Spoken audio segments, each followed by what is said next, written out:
కొండలు కోనలు సెలయేళ్ళు అవన్నీ దాటుకుంటూ వెళ్తే పాల మేఘం వర్షిస్తున్నట్లుగా ఉండే జలధారలు వింటుంటే మనసు పరవశిస్తోంది కదూ. ఆస్వాదిస్తే తనువు పులకరిస్తుంది. అక్కడికి వెళ్తే అలాగే ఉండిపోవాలనిపిస్తుంది. అలా ఒకటో రెండో కాదు, డీప్ ఫారెస్ట్లో 360 రోజులు జాలువారే 6-7 జలపాతాలు మన్యం జిల్లాలో రారమ్మని ఆహ్వానం పలుకుతున్నాయి. ఆకాశగంగా ఇలాగే ఉంటుందా అన్నట్లు జాలువారుతున్న జలపాతాలు.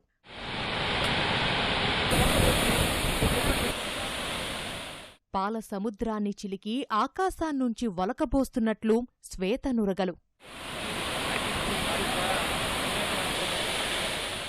పచ్చని కొండల్ని ముద్దాడేందుకు వచ్చాయా అన్నట్లు జలసవ్వడులు. మహాలొద్ద జలపాతం గురించి ఇంకెంత వర్ణించినా తక్కువే. ఇది రాష్ట్రంలో అత్యంత ఎత్తైన జలపాతం. సముద్రమట్టానికి 600 మీటర్ల ఎత్తునుంచి ఇక్కడ జలాలు జాలువారుతుంటాయి. ఏడాదిలో ఎప్పుడు వెళ్లినా కనువిందు చేస్తాయి. ప్రకృతి ప్రేమికుల స్వర్గధామం మహాలొద్ద వాటర్ఫాల్స్. ఇక్కడికొస్తే ఈ క్షణం ఇలాగే ఉండిపోతే చాలనే ఆలోచనే తప్ప నిన్ననేది గుర్తురాదు, రేపనే బెంగ ఉండదు. మన్యం జిల్లా అంటే ఇప్పుడు జలపాతాల ఖిల్లా. మహాలొద్ద ఒకటే కాదు, కుసలోయ, సికపరువు, అడపరాయి, మెట్టుగూడ ఇలా 7 కొత్త వాటర్ఫాల్స్ ను ఇప్పటిదాకా పర్యాటకులకు అందుబాటులోకి తెచ్చారు అధికారులు.